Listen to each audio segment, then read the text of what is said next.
C'est un plaisir de vous retrouver aujourd'hui pour un nouveau podcast tourné développement personnel où je vais vous parler de philosophie yogique mais aussi qui s'inscrit surtout dans les pratiques méditatives.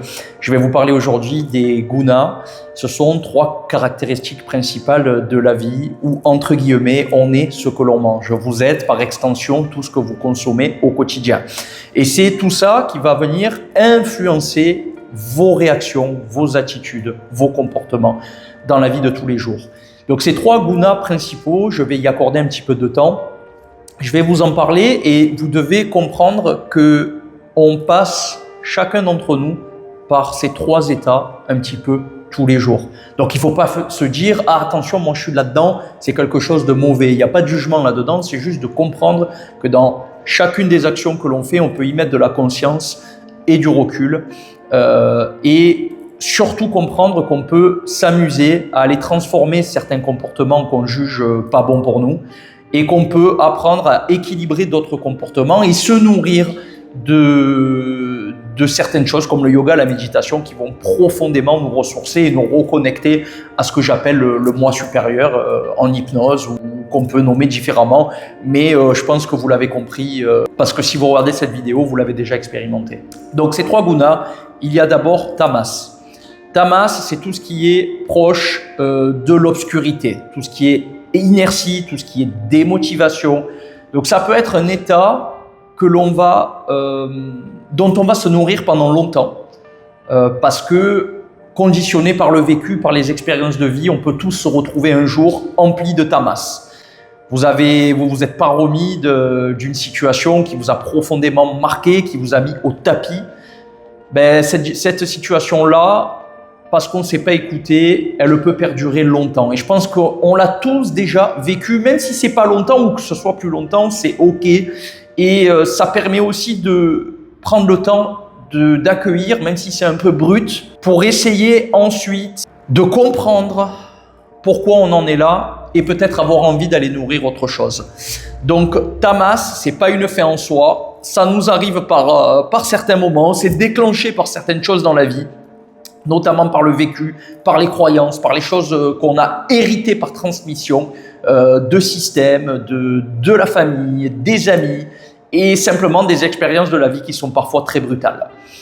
Il y a ensuite Raja, qui est l'énergie brute de la passion, de ce qui nous anime, de ce qu'on aime faire régulièrement ou que l'on n'aime pas faire, mais qu'on est obligé, qu'on est contraint de faire.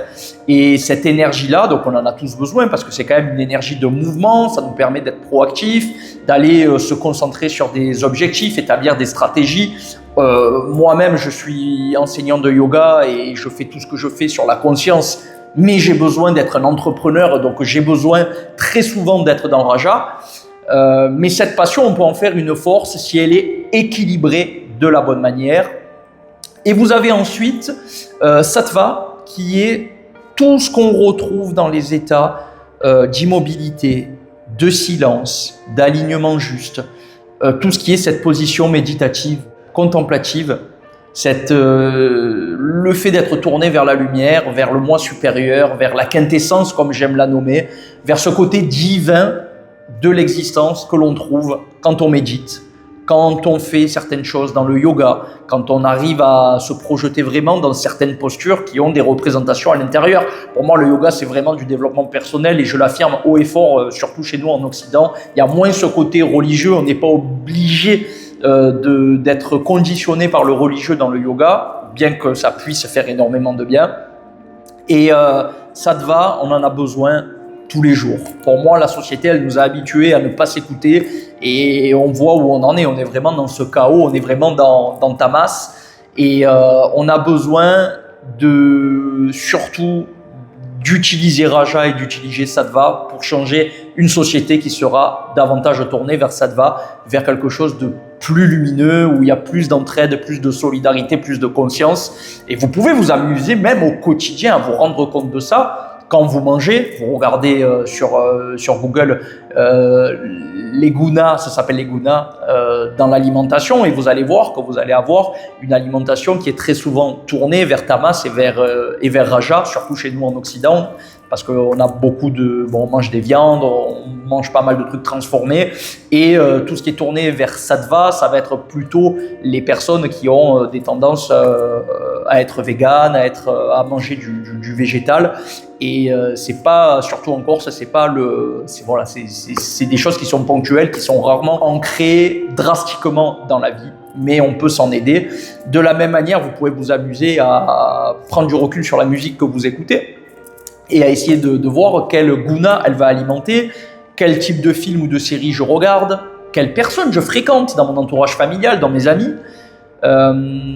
Également les lieux que je côtoie, les lieux que je fréquente, est-ce qu'ils sont plutôt calmes, est-ce qu'ils sont plutôt chaotiques, est-ce qu'ils sont plutôt tournés vers une énergie brute. Et tout ça, encore une fois, ça fait partie de vous et vous devez vous en amuser pour, petit à petit, en y mettant de plus en plus de conscience, on sort ainsi de l'ignorance et vous allez être de plus en plus orienté vers tout ce qui va être sattvique. Parce qu'on est dans cette quête, on en a besoin d'aller chercher du relâchement, le fait d'être posé, de respirer, d'aller fermer les yeux, de voir les pensées qui viennent, de ne pas les juger, d'aller voir même, de rencontrer des émotions, de ne pas les juger, simplement d'accueillir pour aller approfondir l'état sattvique qui est pour moi la ressource la plus accessible. Elle est gratuite, elle ne coûte rien, il suffit de fermer les yeux et d'apprendre à se poser. Et vous savez, même dans tout ce que je vous amène, puisqu'on parle de... Je vous dis que ça ne coûte rien, mais à chaque fois où vous venez travailler avec moi, c'est un peu comme si je vous formais, je vous transmets mon enseignement et dans le temps, vous allez être totalement autonome. Et il y en a plein d'ailleurs qui me disent « Ah, c'est marrant, je ne pensais pas que grâce au yoga, il y a des postures que je vais utiliser à la maison pour m'étirer, pour me faire du bien, pour me poser. » Et c'est exactement ça le concept. Et vous avez ici ce studio bien-être auquel vous êtes abonné, où tout est gratuit et il vous suffit d'aller choisir dans les playlists de quoi vous avez besoin pour ancrer davantage de sattva. Donc, juste cette vidéo, elle est là pour vous dire que dans notre vie, on a tous conscientisé, on a tous vécu et on vit au quotidien ces trois états. Et encore une fois, comme on le dit en chimie, rien ne se perd, rien ne se crée, tout se transforme. Et vous pouvez vous servir tout ça pour transformer votre existence et aller là où ce dont vous vous nourrissez vous fait du bien de l'intérieur vers l'extérieur, vous le rayonnez et vous êtes simplement plus aligné. Alors ce que j'aimerais à la fin de cette vidéo, c'est que vous vous mettiez un petit commentaire en dessous pour me dire si vous arrivez à conscientiser ces gunas dans votre vie et si vous aimeriez changer certains aspects de votre vie. Posez-moi des questions, rendons ça interactif pour que on puisse partir de choses qui sont factuelles, de faits dans votre vie et comment on peut aller les changer en posant une stratégie qui est assez simple. Une base, un peu de respiration, apprendre quelques exercices, quelques postures de yoga, apprendre à se poser et à rester contemplatif dans les pensées qui viennent. Arrêtons de s'y accrocher, arrêtons de subir nos émotions. Juste regardons avec de la hauteur et comprenons ainsi davantage qui nous sommes par essence à l'intérieur, détachés du corps, pour arriver à être davantage maître de soi et maître de nos écosystèmes de vie. Ça sera tout pour aujourd'hui et vous me direz si vous avez envie qu'on continue de parler de ça parce qu'il y a encore plein de choses après les gunas qui viennent et dont je pourrais vous parler si ça vous intéresse. À vous de jouer, dans tous les cas, prenez soin de vous. Je vous embrasse et je vous dis à très vite pour encore plus de contenu. 100% bien-être et je compte sur vous pour utiliser l'ensemble des vidéos qui sont sur cette chaîne pour aller chercher davantage de sattva. Après.